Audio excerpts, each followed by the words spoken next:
Isang mapagpalang panahon, kapatid. Congratulations nga pala, isa ka sa napili natin na karapat-dapat na maghawak nito, no?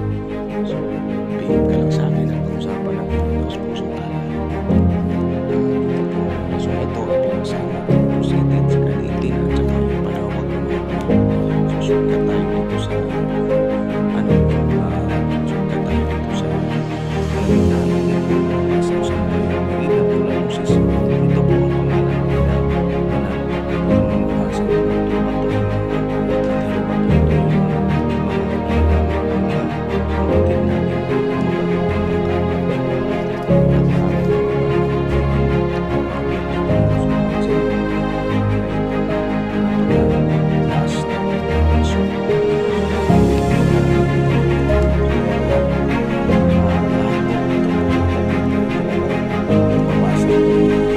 nararamdaman mo ang mga tinatawag na kapangyarihan ng amang may kapal, no? Tingnan nyo, no? Ito dipinsa, bakod at ano man yun. So lahat po, halos lahat ng santo ay nakalakip na dito na nakakatulong sa atin. So nasa sayo kung kailan ka mag-PM sa akin, basta ako mag-antay lang. Basta ito po, isa ka sa napili ng karapat-dapat na bahagian ito. Isang mapagpalang panahon at maraming salamat.